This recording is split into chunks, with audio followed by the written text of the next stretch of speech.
আসসালামু আলাইকুম ভিউয়ার্স, এই যে দেখতে পাচ্ছেন আমার বাছুরটি, তো এটা কিন্তু বকনা বাছুর।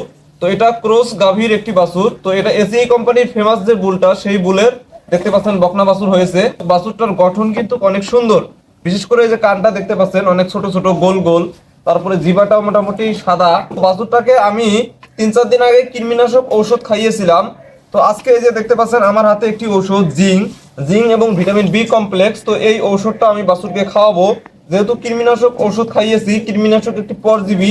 তো এই কৃমিনাশক ঔষধ খাওয়ানোর পরে কিন্তু ভালো একটি লিভার টনিক খাইয়েছি। তো এই যে দেখতে পাচ্ছেন এখন জিঙ্ক নিয়ে আসছি। তো জিঙ্ক কিন্তু এখন এই বাছুরটাকে আমি খাওয়াবো। তো এই বাছুরগুলোকে যদি জিঙ্ক খাওয়ানো হয়, তাহলে বাছুরের যে শরীরের হাড়টা, এই হাড়গুলো কিন্তু অনেক মোটা মোটা হবে এবং বাছুরের যে গ্রোথ, সেই গ্রোথটা কিন্তু ভালো হবে।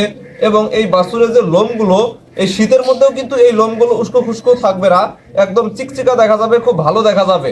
তো এই যে দেখতে পাচ্ছেন আমার বাছুরটা কিন্তু অনেক চঞ্চল টাইপের। তো এই বাছুরটাকে আমি এখন জিঙ্ক খাওয়াবো।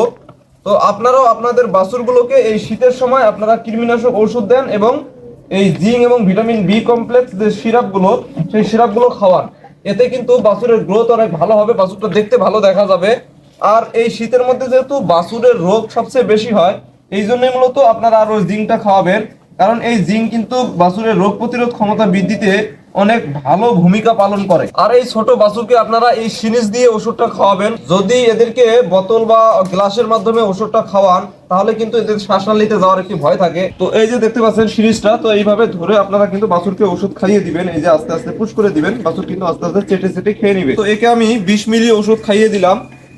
তো আমার ঘরে আরো 2টি বাছুর আছে, তো সেই বাছুরগুলোকে এখন জিঙ্ক খাওয়াবো। তো খাবারের সাথে জিঙ্ক দেওয়া যায়, কিন্তু খাবারটা দেখা যায় যে ক্লিয়ার করে খায় না, এই জন্য মূলত আমি ধরে ধরে খাওয়াবো। তো বন্ধুরা, এই যে দেখতে পাচ্ছেন আমার ষাঁড় বাছুর 2টি, তো এই বাছুর 2টাকেও আমি কৃমিনাশক ওষুধ খাইয়েছি। তো ভালো একটি লিভার টনিকও খাইয়েছি, মোটামুটি দেখতে পাচ্ছেন বাছুরের গ্রোথ ভালো। তো এই যে দেখতে পাচ্ছেন এই বাছুরটা, তো এই বাছুরটার প্রচুর পরিমাণে কৃমি হয়েছিল, লোমগুলো উস্কো উস্কো হয়ে যাচ্ছিল দিন দিন। তো কৃমিনাশক ওষুধ খাইয়ে ভালো লিভার টনিক খাইয়েছি।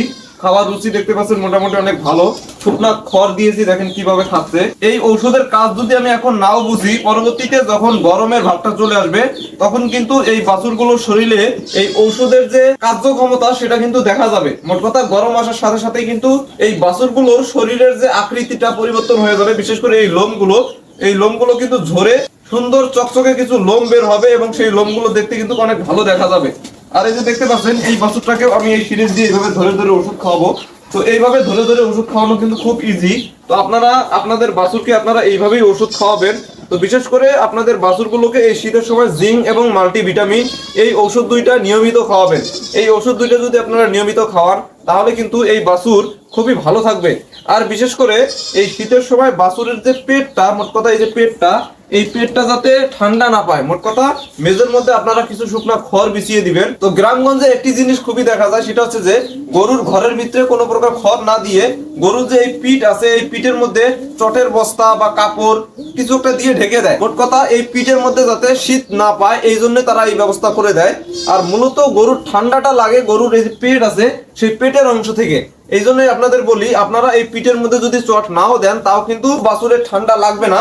যদি আপনারা নিয়মিত ঘরের ভিতরে যদি আপনারা শুকনো খড় দেন বাছুরকে শোয়ার জন্য, তাহলে কিন্তু আপনাদের বাছুরগুলো শীতের হাত থেকে রক্ষা পাবে। তো বন্ধুরা, এই ছিল আজকের ভিডিও। যদি ভিডিওটি ভালো লাগে, তাহলে অবশ্যই লাইক কমেন্ট শেয়ার করে দিবেন। আজ এই পর্যন্তই। আল্লাহ হাফেজ।